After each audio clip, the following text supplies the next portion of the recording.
Well, first of all, the CE of Oranga Tamariki is probably one of the toughest roles in the public service, and I respect the decisions she's made and the dignified way in which she has done it. And now I welcome Sir Whitta Gardner into the acting CE role, and his record speaks for itself. My focus is on working with the leadership of Oranga Tamariki, fixing the system and implementing the government's work program, putting that into action. Oranga Tamariki needs to be an enabler. It needs to be a place that whānau go to for help. We need to make sure that we support parents to be the best parents they can be, to have safe whānau, and to make sure that children have the safest possible environment growing up. Crucial to all this is partnership with Māori, and so we have a real opportunity now to make that happen. But I'm not her employer, and she's made the decision herself, and her reasons are spelled out in her statement. Do you believe that Grainne Moss wasn't the right person to be in charge? Look, it's I don't like to talk about the chief executives of people that I work with. I think that's inappropriate and unfair. But she's made the decision to step down from that role, and I respect that decision. And like I say, I look forward to now the appointment of Sir Whitta Gardner and working with him to implement the government's work program. It wasn't that long ago that she was saying she wasn't going anywhere, just in November last year. So what's changed? Well, I mean, she's decided that now is the right time, and like I say, I respect that decision. So is this a clean start for the agency and with the government's relationship? Well, I've sat down with the leadership prior to Christmas and spelled out the direction that I would like Oranga Tamariki to go in, and I look forward to implementing that plan of action. And what's that direction? Well, it's going to be more regionally based, talking to the regions about their needs and how do we implement them, making sure that we don't just have partnerships with Māori, but making sure that working with Māori in Māori ways is part of business as usual. Supporting the NGOs as well, because there is a bit of difference between social workers and the NGOs and the statutory social workers, and we've got to make sure that we support parents to be the best parents, prevent people from families from becoming at risk in the first place. Before Christmas, you refused to say that you had confidence in the chief executive. Is that still your position?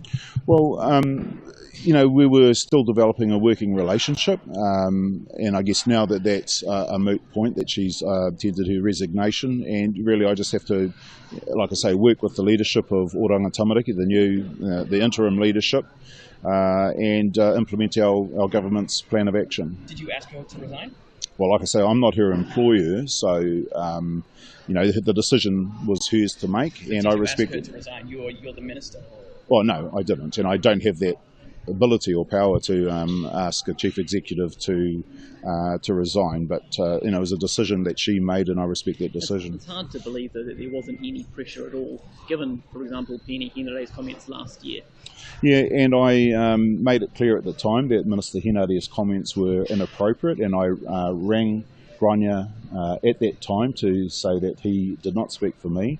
But that's in the past now. She's made a decision. I respect the decision. Will you have any input, formal and informal, on the new CEO?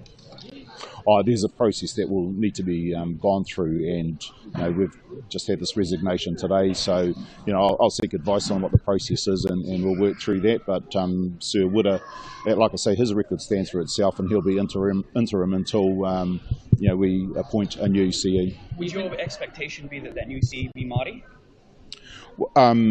Look, there's obvious benefits in having somebody who's familiar with the Māori world, but again, that's just not something that we have to go through the process, and the best person for the job will be selected. The Māori Party is pretty explicitly calling for the next CE to be Māori, and since you're the minister, that would be something that you'd quite easily be able to influence, wouldn't it? Well, the Māori Party are doing what they do in opposition. We have to make sure that we get the best person for the job to fill the permanent position of CEO of Oranga Tamariki. Like I said, it is probably one of the most difficult roles in the public service, so we have to make sure that we take our time to do it right and get the right person. Do you have any ideal time frame for when a new person will be in, or as long as it takes to get the right person? Well, as long as it takes, to be perfectly honest.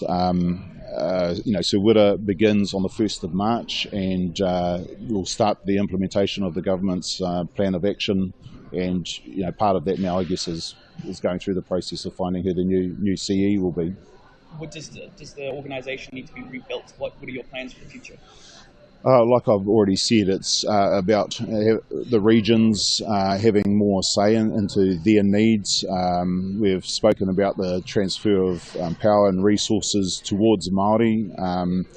So we'll look to see how that happens. But working with Māori, and Suwira obviously has an incredible record in the public service working with Māori. So I'm really looking forward to being able to engage with him over that future direction. Do you have a message for Grainne Moss? I wish her all the best. I know, like I've said, it's a very difficult role that she's had over the last 4 years, and I just really wish her the best and respect her decision and the dignity in which she did it.